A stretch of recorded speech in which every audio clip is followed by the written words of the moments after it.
Do the progressions mean something to your fingers in real time? Or are they just theoretical things that most level twos can talk about before they play or after they play and have a conversation with me about? Working in this way is where the language is at the forefront, not tunes. We may use tunes to learn the language, but we're not just learning tunes that we don't understand, not know the progressions inside them, not be able to put them in another key because we haven't understood what's going on, not hoping to put things in another key just in case a singer asks us to, but to prove to ourselves that we know the actual language of jazz, the chord progressions that come up in every jazz standard. That's just one part of it, of course, but it's not saying I'm trying to build an arrangement, but I'm trying to improve my skills so I can do what I want with them. Speaking language rather than a phrase book. When you're choosing material to work on as a new jazz player, it's so important for that material to be at your level. And this is another place where, to be honest, I think a lot of the teachers go wrong and a lot of the enthusiasts go wrong as well. They choose tunes because they like the tune. So the thinking is, I used to go to classical lessons. Now I want to do something where I can play music I enjoy. And so I really like Round Midnight or Body and Soul.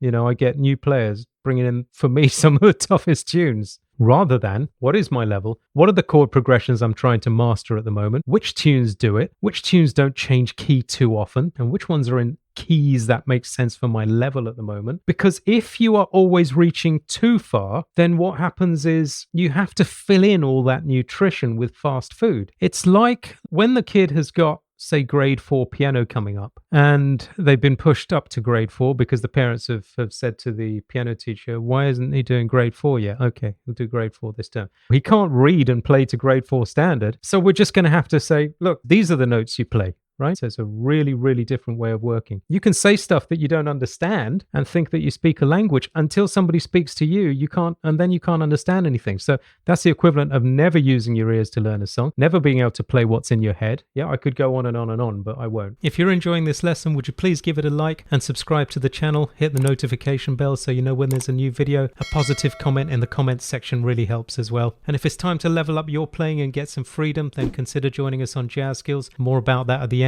For now, let's get back to the lesson. Who knows this tune?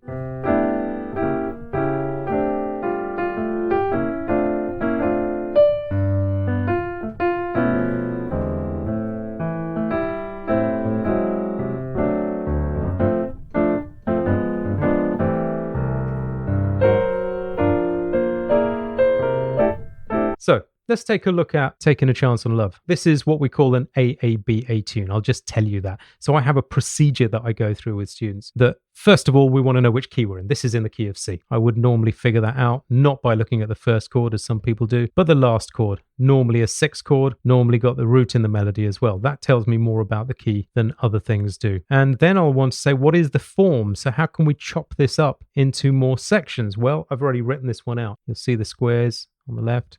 This is an A, B, A. That's the first thing to know. What sort of form are you dealing with? What is the structure? Because the reason something like that is so useful is that from the get-go, you can say, oh, if it's A, B, A, which in this case this is an A section.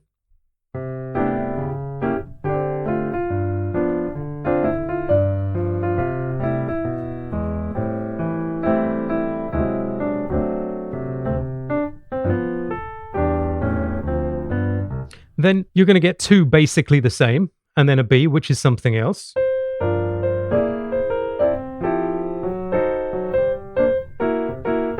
And then you'll get another A. So if you start chopping up your tunes into sections, then you don't have to go beginning to the end all the time, still making the same mistakes in the same places. You learn 8 bars properly so they actually belong to you, and you know 3/4 of the tune, right? So AABA tunes are great for that.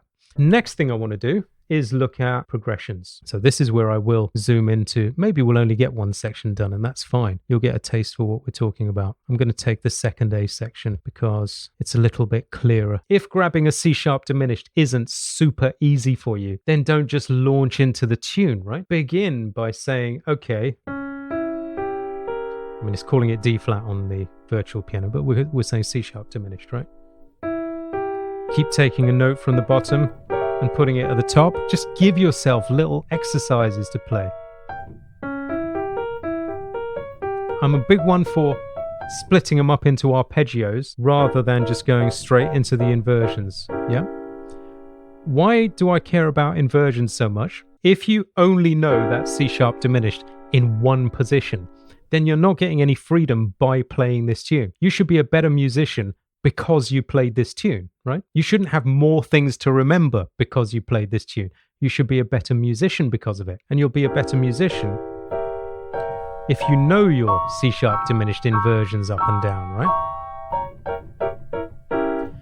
And then in practical terms, I'm jumping a bit ahead of myself here, but let's say you're playing and just comping in the band. Paul mentioned that I emphasize become the piano player in the band first. That's why we play with tracks. Learn to comp the chords. This is what I would do with you on jazz skills, for example. Your first task would be able to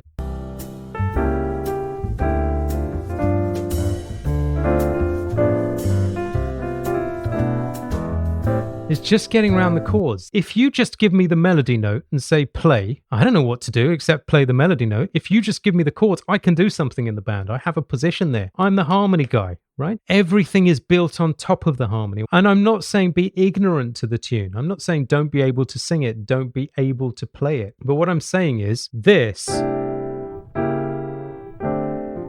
is what improv is built on.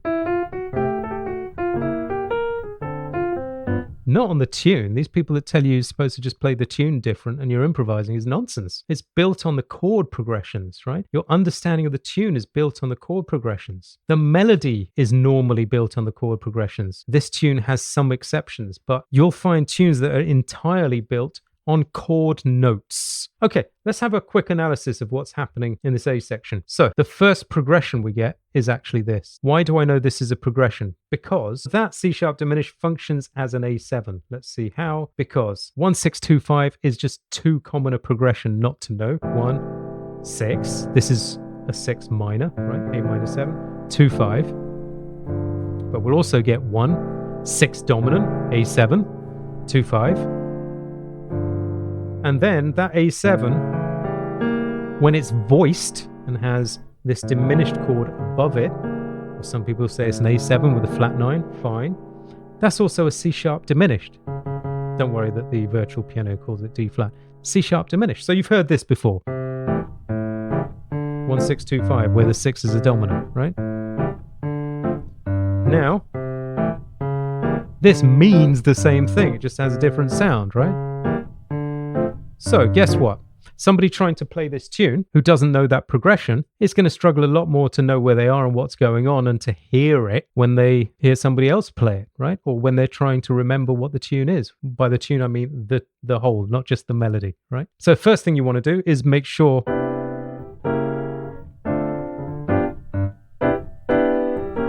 that you can just get around the progression, right? Not just in one inversion. I would say then make sure I voice my C major 7, so I always move the 1 up to 2 like this, right? Which gives me a G6 on top of a C major 7. I've got entire videos on YouTube and Jazz Skills why I'm not saying E minor 7, why I'm not saying C major 9, but that's how I do it. The 1 again is moved to 2, right? So from any position to the nearest diminished chord, nearest D minor to G7.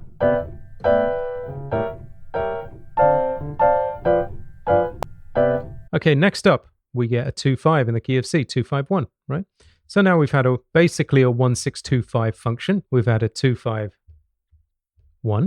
Okay, Jazz Skills members, what do you expect to see next after that B half diminished to E7? 2-5 of 6, well done. So we expect to see 6 next, A minor 7. This, as Jazz Skills members will know, is what I call a long progression to the dominant. We're not going to go into all of these in detail, but this is a very common one. A minor to D7, D minor to G7.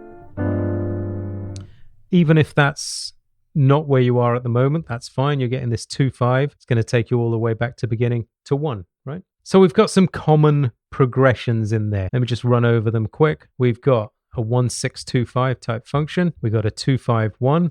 Then we've got a 2-5 that leads us to chord 6 because It's a minor 2/5. When the destination is minor, we expect a minor 7 flat 5 as our 2 chord. I teach this on YouTube and Jazz Skills. Takes us to 6. That becomes the beginning of this other progression, which we won't have time to go into too much today. I call it a long progression to the dominant, and that concludes the A section, right? That is what I want to know and be able to hear and play in different places, different keys, so I'm prepared for tunes that come up. That's what we're talking about. Okay, from there, we want to be able to comp the progression. So this is what the Jazz Skills members said when they said, yeah, being the piano player in the band, being able to play those chords in time, either with a track, another musician, or a metronome, every time correctly. Not some of the time, every single time correctly. And if you work on those harmonic elements first, then the other parts will follow. Well, you made it to the end of this lesson, so I hope you enjoyed it. Consider joining me on Jazz Skills, where we'll take you on a real journey of fluency, not just throw loads of content at you, but really focus on your transformation, teach you which skills need to be in place, how to work on it, and support you all the way. So I hope you'll join me there. Thanks for watching, and bye for now.